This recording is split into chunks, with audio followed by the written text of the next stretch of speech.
Y qué mundo maravilloso es el que tenemos. Querido Euclides Acevedo, tenemos nosotros un mundo maravilloso. ¿Cómo está nuestro mundo? Nuestro mundo en general y nuestro mundo paraguayo. Antes que nada, un gran placer, porque creo que es la primera entrevista o la primera charla, digamos, que vamos nosotros a tenerla por parte tuya y redobla nuestras aspiraciones y también nuestra gratitud, digamos, porque creo, no sé si estoy errado, pero hace rato quise yo tener este encuentro con Euclides para recapacitar sobre muchas cosas. Por eso parto de esa pregunta: What a wonderful world. ¡Qué mundo maravilloso! ¿Es realmente maravilloso nuestro mundo? El mundo es maravilloso mientras exista el sol, mientras exista la luna de los caldeos, mientras exista el amor y mientras exista la poesía. Qué lindo, porque la poesía no es otra cosa que la diáspora insurrecta de la humanidad. Pero atendé bien, y yo creo que hay que apostar por eso. Y baja un poco más, Abraham. ¿A dónde querés que baje? No, y baja al vulgo. No, espera, es que no podés descender al valle si como el águila no estás en la cumbre. Sí, bueno, pero tenés que levantar porque la vara. Desde la cumbre tenés una visión integral, y en la medida que vas bajando, lo que era fantasía se convierte en realidad. Y la realidad no siempre es maravillosa. La realidad normalmente es cruel. Pero el que administra la realidad, y ahí está la fascinación de la política. Y Perón decía que en política la única verdad es la realidad. Y el señor Carlos Marx decía: interpretar la realidad no es suficiente, hay que transformarla. Y la realidad se transforma cuando hay un diagnóstico preciso y hay un curso de acción realista, práctico y ético. Hay que leer a los estoicos, hay que recurrir a Zenón, a Séneca, a Epicteto y a Marco Aurelio. Hay que leerlo. La gente se olvida de que todo lo que nos sucede hoy tiene miles de años de historia. Claro, vamos a decir, no, en aquella época no existía el celular, no existía la computadora, no existía la radio, no existía la televisión, pero siempre existió la pasión, la envidia, los celos, el amor, la pulsión sexual como segmento del deseo. Eso no ha cambiado. Y el poder. El poder es la culminación de ese deseo irrefrenable. Recién nombraste a un arquitecto, Epicteto. Pero Epicteto, eso para romper pero Epicteto era un esclavo. ¿Ah, sí? Sí, era un esclavo. Bueno, y después se convirtió, perteneció al mundo de la familia filosófica de los estoicos. ¿Por qué? Porque los estoicos tenían la conciencia de que todo lo que sucede a nuestro alrededor no siempre depende de nuestra voluntad. Y por lo tanto, muchos de los conflictos que tenemos es culpa de la intoxicación que produce el entorno. Por eso, el mundo es maravilloso cuando uno tiene una concepción filosófica de la vida. Cuando uno tiene una visión consumista, cuando uno tiene una visión inmediatista, el mundo no es maravilloso. El mundo es trágico, el mundo es discriminatorio, el mundo es hijo de puta, el mundo es cruel, es falaz, mentiroso. Y es hora de la reflexión. Te estuve escuchando, no sé si estabas viendo algún artículo mediático, pero estuve fuerte. No, estuviste fuerte. ¿A qué le llamas fuerte? Pero es una realidad también. No, la fortaleza en la descripción mediática, si está basada en la realidad, nunca es fuerte. Yo te voy a decir, eso que dijiste vos, la reflexión y mirar el mundo desde un, digamos, prisma más pacifista, eso te dan los años, porque, o sea, los años, digo, la sumatoria de años, porque yo ya estoy también en la bajada y uno mira desde el retrovisor lo que pasó antes y se da cuenta de qué hizo bien, qué hizo mal, dónde uno se apuró, dónde no se apuró, o qué más podía uno hacer, digamos, y no, qué sé yo, nos distrajimos o lo que sea, y no llegamos a esa meta. ¿Cómo se ve esto que dice Louis Armstrong en el título de su hermoso tema, que él lo propagó y, bueno, todo el mundo cree que es suyo el tema, pero creo que no es de él, pero él fue el que lo popularizó. What a wonderful world. ¿Por qué el mundo es tan maravilloso para ciertas personas, para Bill Gates y compañía, y para otras no? Claro, porque la injusticia, la inequidad social, la pobreza y la ignorancia hace que algunos estén mejor y otros cada vez peor. Y nosotros tenemos que buscar, los paraguayos y las paraguayas, la forma en que todos estemos mejor. Y acá yo te decía en muchas de las entrevistas que obsequiosamente me diste, y te retribuyo diciéndote que sos la primera persona a quien concedo una entrevista personal de esta naturaleza. Muchas gracias, Ulida. Porque creo que tu estilo desata, despierta, provoca no solamente la reflexión, sino también soluciones que no tienen por qué ser mágicas. Las soluciones tienen que ser prácticas. Y creo que los paraguayos y las paraguayas tenemos que buscar y encontrar el camino cómo estar mejor. Y no solamente enojarnos por la corrupción rampante, sino encontrar las causas. ¿Por qué hay corrupción? O lo que es peor, ¿por qué hay impunidad? Y como dijiste muy bien, ¿por qué la gente roba, se va y después vuelve? Y nadie le castiga a nadie. Pusiste el caso del Perú, ¿verdad? Kuczynski, está Toledo, otros. Está Ollanta. Y Alan García se tuvo que pegar un tiro para no irse a la cárcel. Es decir, ¿cómo es posible que estos incaicos hayan obtenido el procedimiento para de alguna manera castigar a sus dirigentes políticos? Hoy Castillo está detenido también. ¿Por qué? Porque tuvo de repente algunos arrebatos autoritarios. Y entrando en materia nuestra, me llama y me preocupa, porque he visto muchas cosas ya en este país. Le he visto caer al poderoso general Stroessner. Le he visto caer al poderoso general Oviedo y al oviedismo. Le he visto sucumbir a Argaña y el argañismo. Y bueno, de repente ahora hay de vuelta este afán de arrasar con todo. El arrasado es tu compatriota, es paraguayo. Yo le quiero decir a esto que dicen Tapejopase, Coavi, Baebio, Contreras, ustedes que estuvieron con Mario Audo o que estuvieron con Efraín, ¡fuera! No, el Estado es de todos. A mí nadie me va a decir a la derecha o a la izquierda. Yo soy paraguayo, este Estado es mío también. Entonces estamos un poco en esa ebriedad política de la mayoría democrática electoral, no de la mayoría política. ¿Por qué?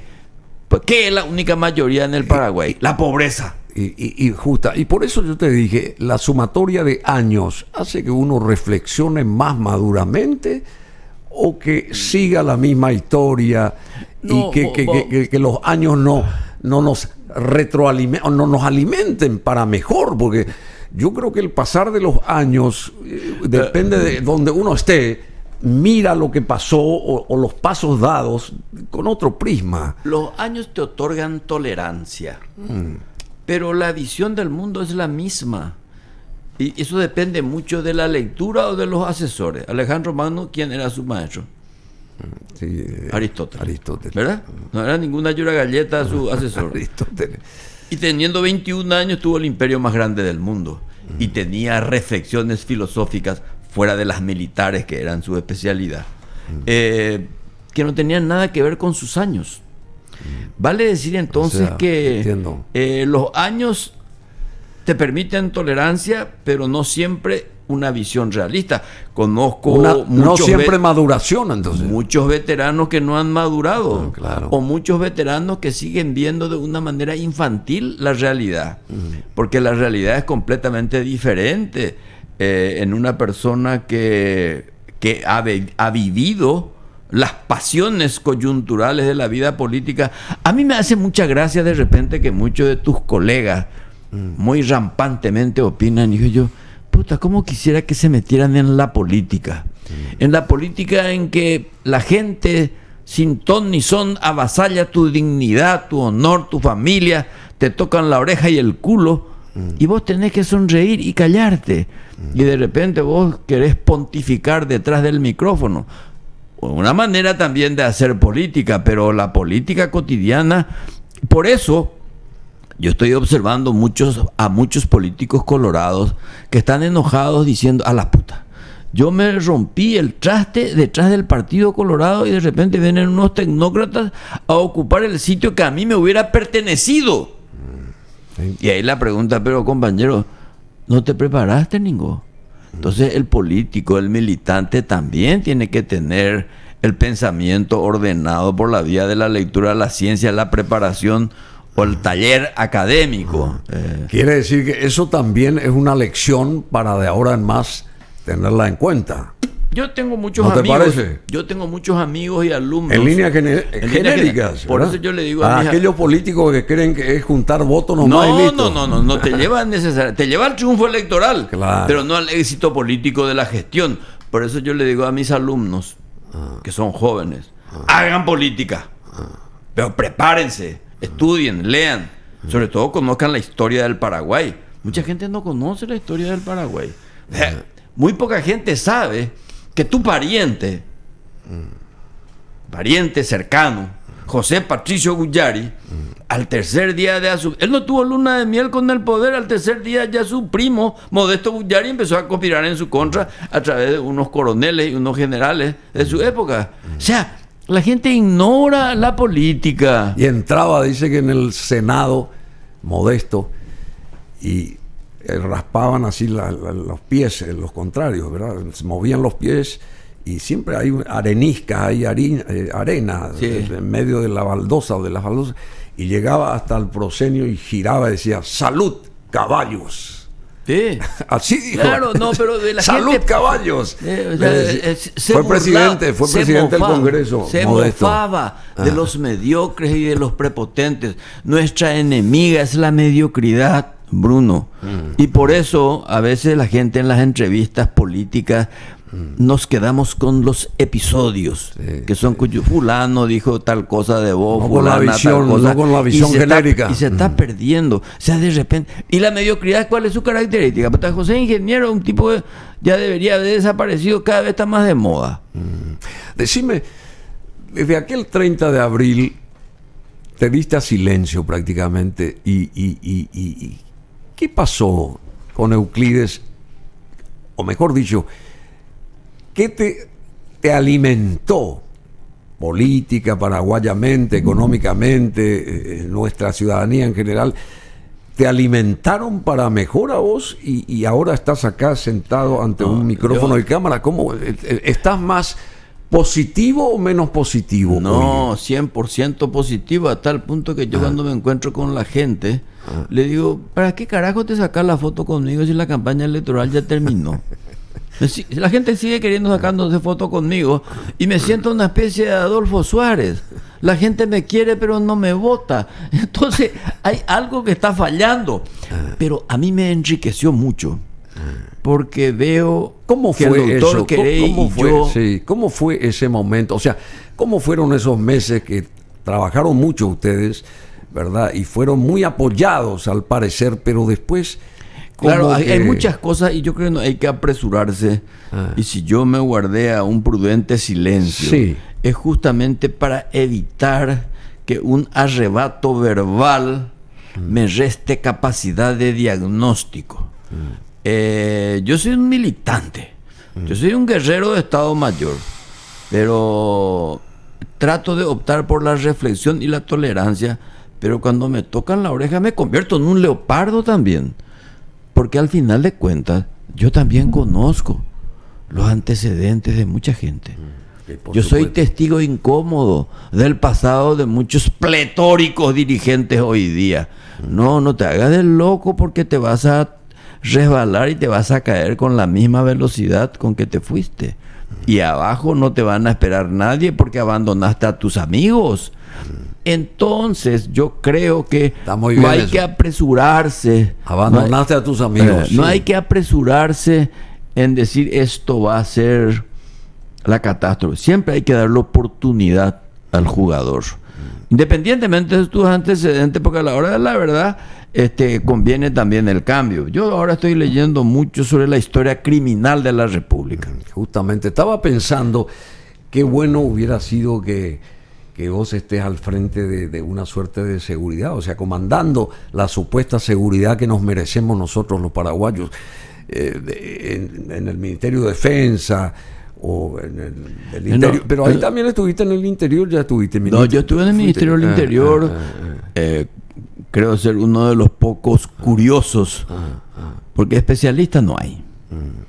A mí me asombra cuando dice analista, especialista. ¡Mentira! Mentira. Yo soy un curioso de la defensa. Soy un curioso disciplinado de la seguridad.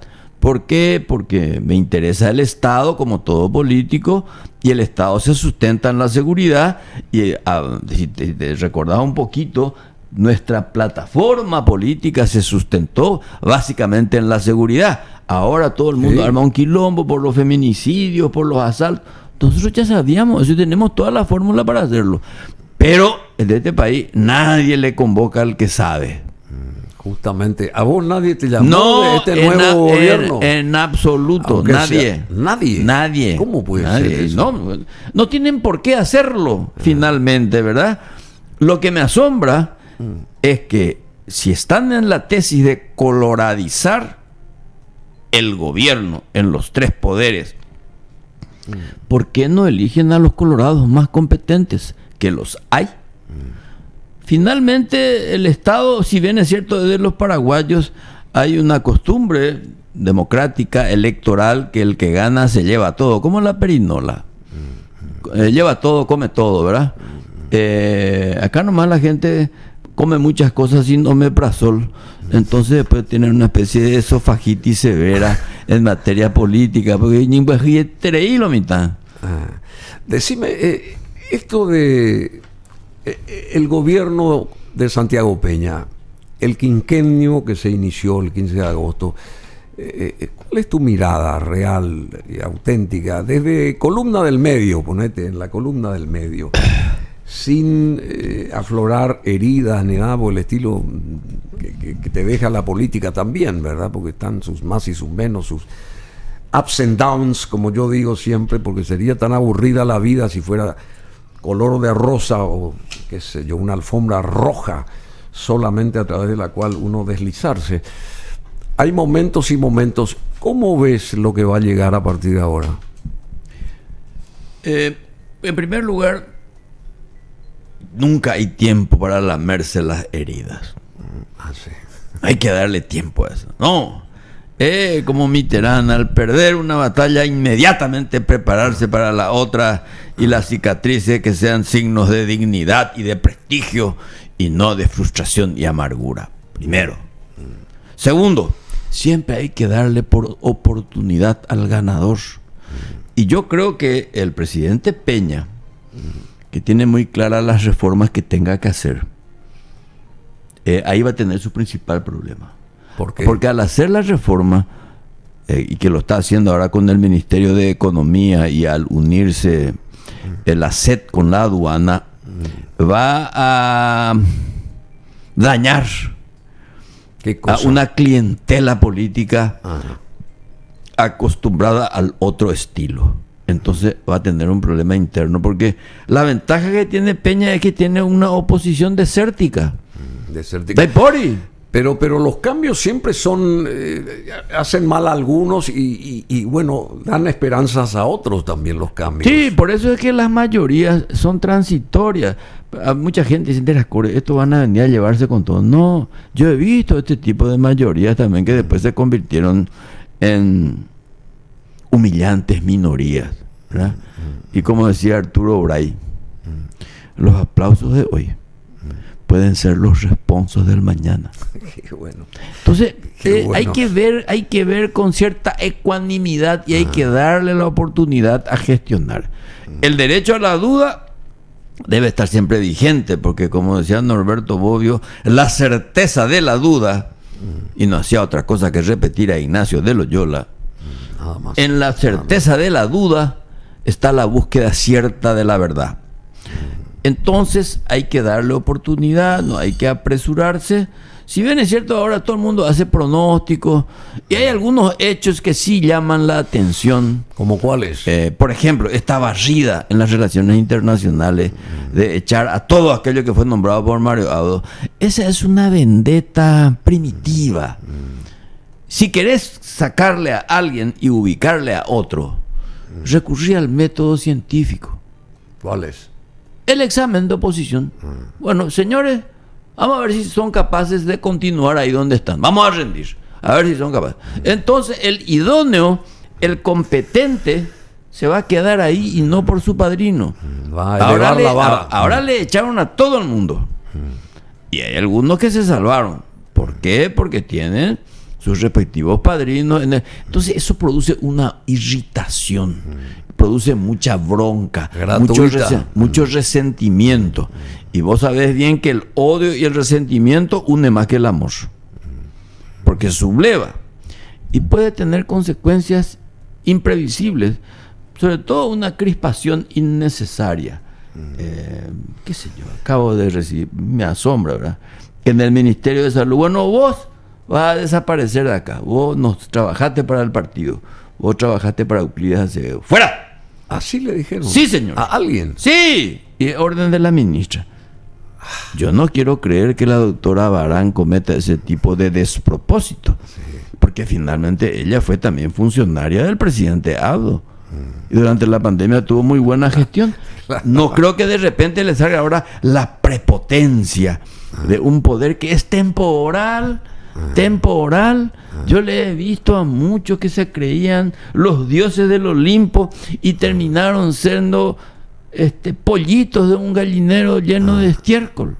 Así nomás. Pero salvando las distancias, por acá pasó muchísima gente, ¿verdad? Y nosotros ayudamos sin un peso de por medio a muchísimos estamentos, ¿cómo se llama? Facciones políticas acá. Pero subieron allá arriba. Si te he visto, no me acuerdo, ni te atienden el teléfono, ni te escriben gracias, chao, hasta luego, ni nada por el estilo en los chats. No sé si me estoy explicando. O sea que todo lo que está diciendo se refleja en una realidad cotidiana y ya conocemos de sobra ese tipo de cosas. Y lo que hicimos modestamente lo hicimos de corazón, no por ningún tipo de interés, ¿verdad? Y acá, por acá pasó todo el mundo. Pasó el comunista, el febrerista, el del encuentro, liberal, el liberal, el colorado. He visto que ahora no sé, dice que le van a sacar a Camacho pues, del Encuentro Nacional, que él creo que forma parte de Itaipú. De funcionario de Itaipú. De algún anillo ahí. Y lo van a sacar porque es del Encuentro Nacional, por ejemplo. No sé si me explico. Eso leí hoy, o sea que yo no. Pero, si quieren coloradizar todo, y va a terminar existiendo una resistencia como el de la Segunda Guerra Mundial. Pero va a ser malo eso, ¿eh? Va a ser malo porque va a traer más sangre que sudor y lágrimas. Más sangre que sudor asegurar. Y lágrimas. Te puedo asegurar. Y esperemos, a pesar de que yo soy el último golpista de este país, esperemos que acá no haya una repetición lo de Níger o Gabón. Sí, lo que me dijiste fuera de micrófonos, eso sería lamentable. Vos encaraste tu campaña también una suerte con una suerte de paraguayidad, como que todos los paraguayos iban a tener oportunidades. Gobierno tricolor. Un gobierno tricolor. ¿Eso vos decís que no se está cumpliendo No, con para este nada. actual? En absoluto. En absoluto. Todo lo que huela a oposición. Fíjate vos. Todo lo que huela a abdismo, que son colorados, fuera. Y muchos abdistas vergonzantes, antes de que cante el gallo, ya se pasaron al otro Ya lado. se plegaron. Se plegaron, o sea, pero yo no entiendo. Yo sigo creyendo en la dignidad y en el honor. Hay mucha gente que les importa 4 carajos la dignidad total. Cambiar de bando sin mayores inconvenientes. Sobre todo cuando cambiar de bando no es una cuestión de orden ideológico o político, doctrinario, no es una cuestión de oportunismo. Y eso es la gente te cobra al final. La gente no tiene memoria, pero hoy día los archivos son accesibles. Y te sacan en cara Y muchas fundamentales. Pero está bien lo de Abdo, vos decís, partiendo de la base que uno tiene que tener ética y qué sé yo, moral o en todos los órdenes. Siempre me llamó la atención, ya que tocaste ese tema, lo de Fon Prieto, ¿cómo se llama nuestro amigo que falleció? Prieto Yegros. Fue estronista hasta el último día de su vida y yo lo respeté por eso. Porque él fue también radiado del Partido Colorado. Aparentemente una mente brillante. Absolutamente. Una mente brillante. Pero yo respeté esa actitud de él o esa definición personal suya de seguir apostando a lo que apostó siempre, con sus más, sus menos. Y siempre él se caracterizó por escribir y por vender sus libros, porque de eso vivía. Tampoco era un tipo millonario que asaltó nada, no, ni mucho menos. Él escribía cuadernos republicanos. Te voy a contar algo. Sí. Que siempre cuento, pero la gente se olvida. Los únicos que estando preso político me visitaron en la cárcel, 2 colorados. A ver. Leandro Prieto Yegros y Horacio Galeano Perrone. Sí. O sea, hay cosas que juegan con cierta ética. O sea, eran colorados pero tolerantes. Y hay a unos hoy día colorados que no lo son, prepotentes, arrogantes, mediocres y ladrones. Bueno, recién dijiste lo de Abdo Benítez, que por un lado está bien, pero por otro lado, esto que anuncian o denuncian, que se sabía que esto llegaría a este momento, de que fue el gobierno con mayor cantidad de deuda, o sea, la desaparición de dinero que no se sabe a dónde fue, en toda la historia del país, digamos, y que él se vaya y nos rinda cuentas de su gestión, para bien, para mal, lo que sea. ¿Cómo analizás esta parte? Porque vos también estuviste en el gobierno de Abdo Benítez. Efectivamente. A mí lo que me llama la atención, que la famosa transición, que con bombos y platillos se anunció, por un lado Lea Jiménez, José Alberto Alderete, y por otra parte Uteman y no sé quién más del abdismo, durante 3 meses hicieron los famosos intercambios de poderes, intercambios administrativos. Y ahí no se dieron cuenta que había una deuda. Finalmente, la deuda tiene que determinar la Contraloría General de la República, el Tribunal de Cuentas y la Dirección Nacional de Contrataciones Públicas. Tiene que haber una auditoría externa y a partir de ahí todos sabemos que íbamos a tener. ¿Acaso yo aquí no hablé que uno de los principales problemas en el caso que ganara las elecciones iban a ser los 16 mil millones de dólares de deuda? 16 ya son ahora 15 sí, y no, algo. 16 se va a llegar a 16. A pesar de que no es la deuda más alta de América Latina, es la menos.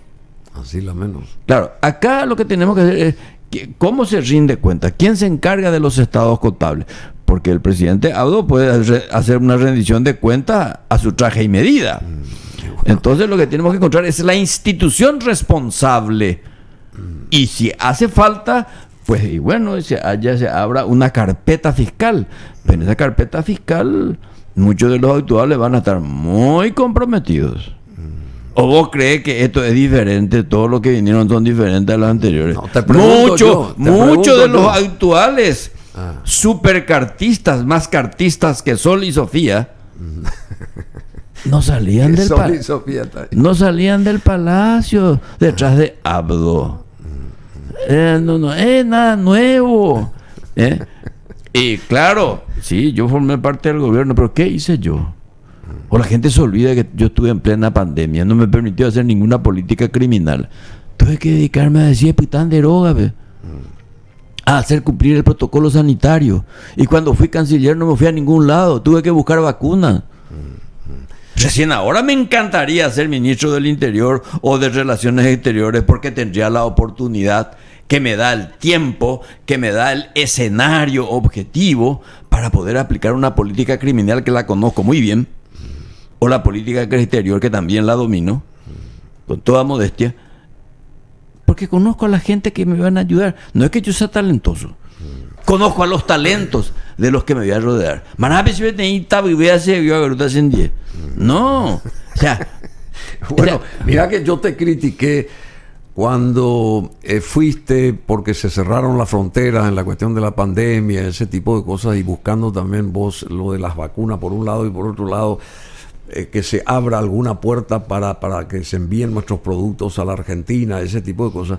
Fuiste provincia por provincia a tratar de negociar, y yo te critiqué diciendo, ¿por qué no te vas a hablar con tu colega, el canciller allá a Buenos Aires? También lo hice. Sí, ya sé, ¿por qué él no te arregla lo que vos estás queriendo individualmente solucionar? Sí, mucha gente me criticó, me dijo, ¿cómo que vos siendo ministro vas a ir a hablar con un gobernador de cuarta? La realidad era otra. ¿Por qué? Porque yo sabía que Buenos Aires me decía, habla con el gobernador. Claro, y el gobernador me decía, habla con Buenos Aires. Se pasaron la pelota. Por eso el Mercosur no funciona. Demostró un aplazo Claro. rotundo durante la pandemia, 0-0. Merco nada. Y esto que está pasando con la cuestión fluvial, Sí. el peaje argentino. Pero mi querido amigo, Ayer fue la reunión en Santa Cruz, ayer sí, fue. para aplicar el acuerdo de Bolivia 1992. Sí. En pleno frenesí del Mercosur. Y bueno, creo que ayer lo tuviste a Jereke, cuyas preocupaciones y medidas las comparto plenamente, pero suelo decir, esto no es nada nuevo. Esto viene de la época de la colonia. ¿Vos creés que solamente el gobierno de Alberto Fernández ahora se hace el chusco con el río Paraguay y sus peajes? No. Los llamados puertos precisos, las alcabalas, las sisas, los almofarifagos, eran los peajes de la época. En cuarto grado, yo eso ya sabía, ya me enseñaba mi maestra del cuarto grado, cuando me costaba mucho pronunciar la palabra almofarifago, que nunca... A ver, decía otra vez. Almofarifago. ¿Y qué es la eso? sisa y son formas de impuestos. ¿Entendés? Entonces los peajes de antes son los peajes de hoy. Y eso se tiene que negociar. En diplomacia, Bruno, no existe la palabra imposible. No existe. No existe. No existe. Siempre hay oportunidad para ninguna misión es imposible. Ninguna. Todo tiene arreglo. O si no, no se explica el acuerdo de Camp Davis, ni se explica que Arafat, Simón Pérez hayan sido, o Rabin hayan tenido el premio Nobel de la Paz, o que Kissinger y Le Duc se reunieran en el Jorge V de París, mientras gringos y vietnamitas se mataban en el delta del Mekong. O sea, y Gorbachev también. Y Gorbachev también, ¿verdad? No tenía otra alternativa, tuvo que negociar con Reagan. Y bueno, todo tiene arreglo. Por eso es que esta cuestión de la Argentina sí me preocupa. Y me parece un despropósito que hasta hoy no tengamos un embajador paraguayo en Buenos Aires. Eso es gravísimo. Después de Vera Cáceres. Y Vera Cáceres fue el último. Y Vera Cáceres, con razón, protesta. Y dice, ¿cómo digo, no vamos a tener embajador en Buenos Aires? Es un insulto. Pero también entre lo que dijo Vera Cáceres recientemente acá, manifestó, yo me había olvidado de que teníamos un puerto franco, creo que un puerto es nuestro ahí en Rosario, y que se nos eliminó tal posibilidad.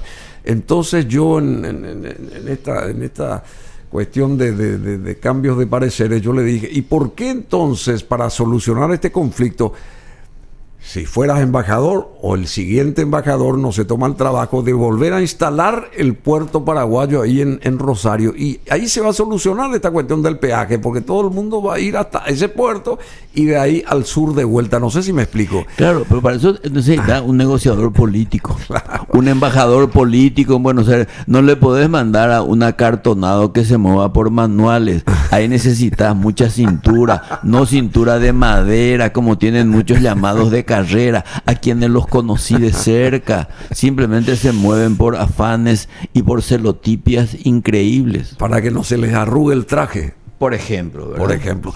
Decime, ¿cuál es tu visión de estas incorporaciones en el primer anillo de Santiago Peña? ¿Cuáles fueron los mejores son los mejores a tu criterio, con expectativa, ¿verdad? Todavía estamos en los primeros días. ¿Y cuáles los peores, según vos? Yo no puedo calificar ni mejor ni peor hasta tanto vea sus gestiones. Sí, claro. Si yo veo su currículum, hay algunos altamente competentes. No sé si esa competencia académica se traducirá en una gestión exitosa. Por eso te decía, hay que darle tiempo. Pero a mí me parece que... 100 días, más de 100 días. No, más de 100 días. Eso de 100 días es una arbitrariedad absolutamente ilógica. Tiene más bien un efecto mediático y no político.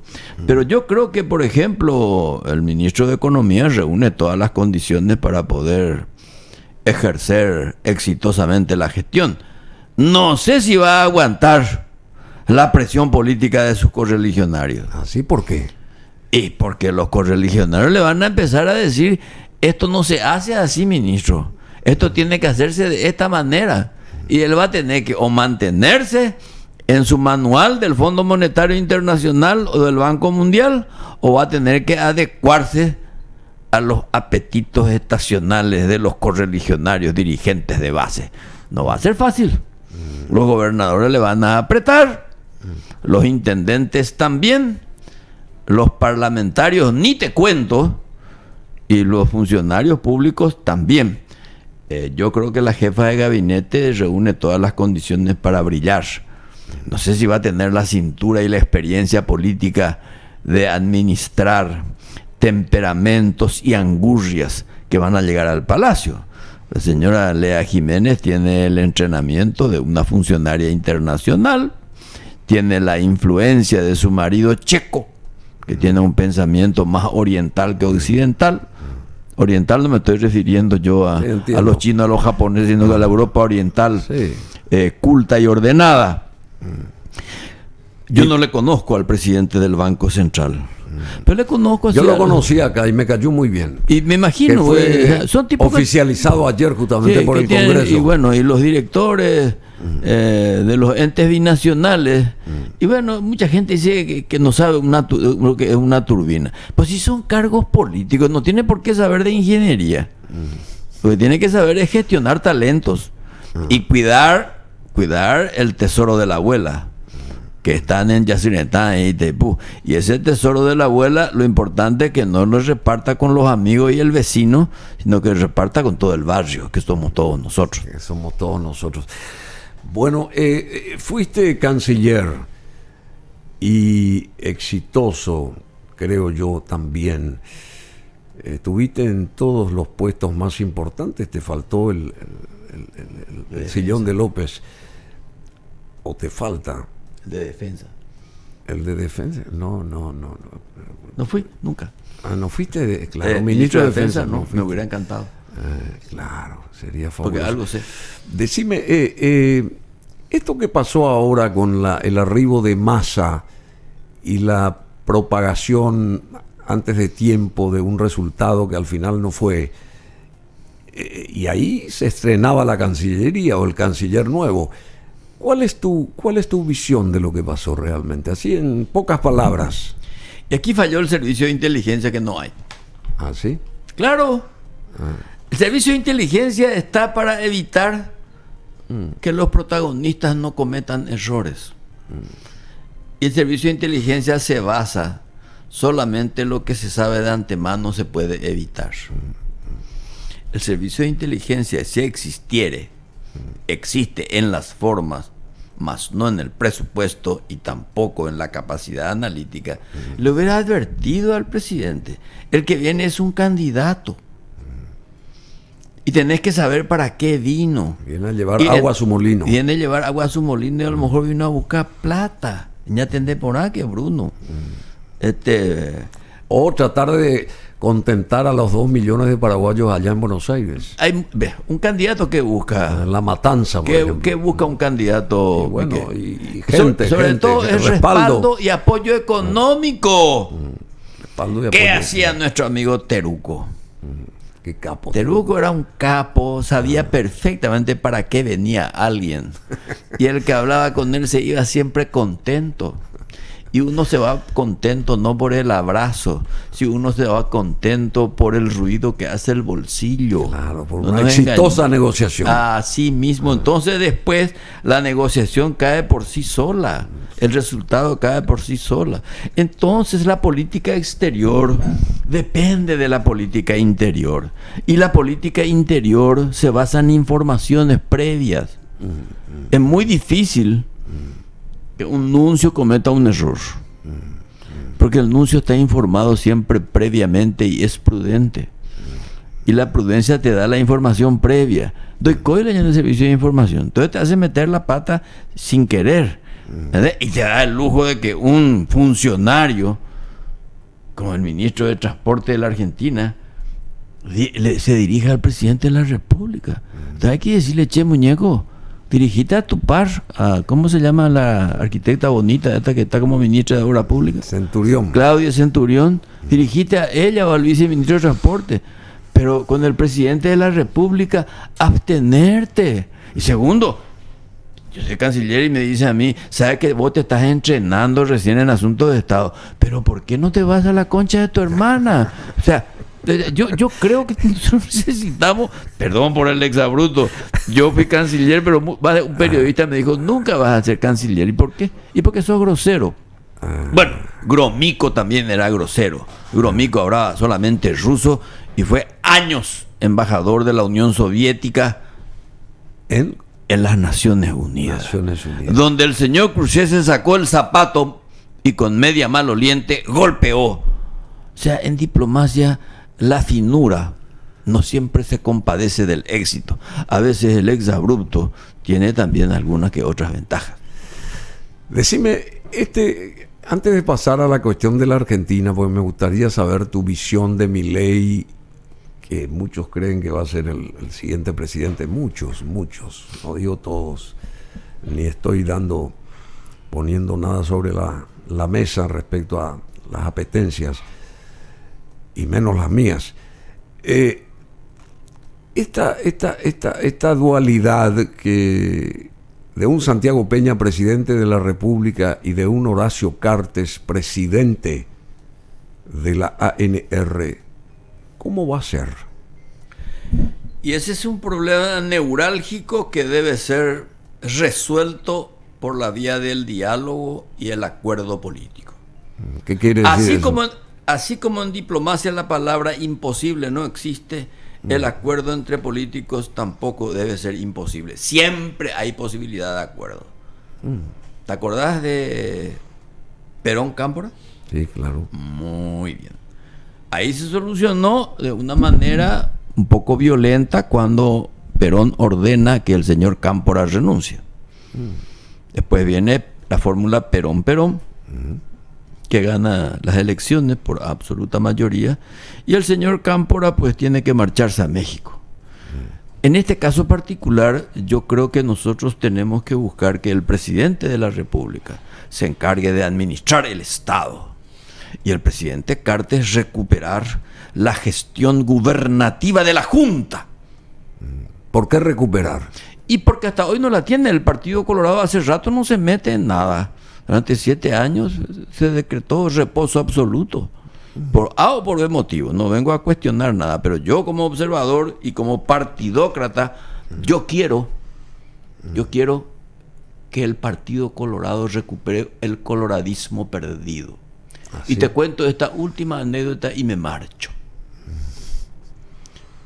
Edgar L. Infram, jefe de policía a los 32 años, ministro del Interior a los 33, estuvo 10 años combatiendo la guerrilla y otras cosas. Cuando su popularidad empezó a quebrantar al general Stroessner, le advirtieron y él renuncia. Y la renuncia a su cargo se la dirige a Juan Ramón Chávez, presidente de la Junta de Gobierno del Partido Colorado. Eterno. Y le dice Juan Ramón, pero Edgar, la renuncia tenés que dirigirla al presidente Stroessner y no a mí. Y dice Edgar Infran, perdón, mi querido y apreciado presidente, el cargo es del partido, no es del presidente Stroessner. Le dijo. La respuesta partidócrata, autoritaria. El cargo es del partido. El cargo es del partido. No del presidente. Bueno, lo que pasa es que eso también pertenece a una concepción un poco fascista de la cuestión de que el partido es todo, ¿verdad? La Unión Soviética también el partido era todo. Y hay algunos que hoy, sin darse cuenta, también cree que el Estado es del partido. El partido es de todos los correligionarios, pero el Estado es de todos los paraguayos. Entonces ahí no nos podemos meter. O sea, que a mí no me venga donde cuento, vos no sos colorado, no tenés un lugar en el Estado. Mentira, tengo derecho porque ese Estado es mío. ¿Cuál es tu derecho a partir de ahora? O sea, ¿qué pretendes a partir de ahora desde la esfera tuya profesional, en la política obviamente? ¿Qué augurás? Bueno, yo barrunto un horizonte a veces trágico y a veces lleno de ilusiones. La ilusión de la reforma y la tragedia de la incomprensión, la intolerancia y la mediocridad. Y yo, como todo militante y combatiente, me reinvento todos los días. Y te dije, no tengo tiempo para lamerme las heridas. Sí. Lo que tengo tiempo es para reinventarme y seguir creyendo en la ilusión de la nueva república, de un Paraguay diferente, que lo va a suceder tarde o temprano. Y no me voy a ir de este puto mundo, aunque sea maravilloso, como decía Armstrong, que se crió en una familia judía siendo negro. ¿Sabías eso, verdad? ¿Sabías? Sí, muy bien. Sí. Entonces no me voy a ir de este puto mundo sin ver a un Paraguay libre y liberado, sobre todo de la mediocridad y la pobreza. Y soberano. Sí, vos no podés ser libre si no sos soberano. El manumitido no solamente es libre, sino que es soberano. Y antes de que te vayas, por favor, ¿y eso mismo pensarán los argentinos, en este caso, respecto a Milei, que se ufana de que va a ser el próximo presidente? ¿Y cómo sería esa hipotética historia? Yo sigo relativamente de cerca a través de Jorge Asís. Muy bueno, Jorge Asís. La política argentina, porque trato de seguirlo con rigor, pero al mismo tiempo con humor. Yo no creo que Milei gane la presidencia. ¿No? ¿Por qué? Y porque a la hora de la verdad, para muchos, lamentablemente, la partidocracia se va a unificar y finalmente van a tener que buscar acuerdos Patricia y Massa. Y yo creo que el señor Massa, si hace bien las cuentas y tira mucha plata, puede ser el próximo presidente, o lo es Patricia. Y si es Milei, le auguran el destino de la Rúa. No quiero que le pase eso a mi adorada Argentina, a quien le debemos todo. Le debemos el abrazo cariñoso del exilio político y económico. Y bueno, como dirían los peronistas, volveré y seré millones. Muchas gracias, Euclides Acevedo, espectacular Euclides Acevedo. Y aquí están los Bee Gees. How deep is your love? ¿Cuán profundo es tu amor? El amor a un país, el amor a una bandera, el amor a la paraguayidad, yo diría, ¿verdad? Porque tenemos que ser patriotas todos.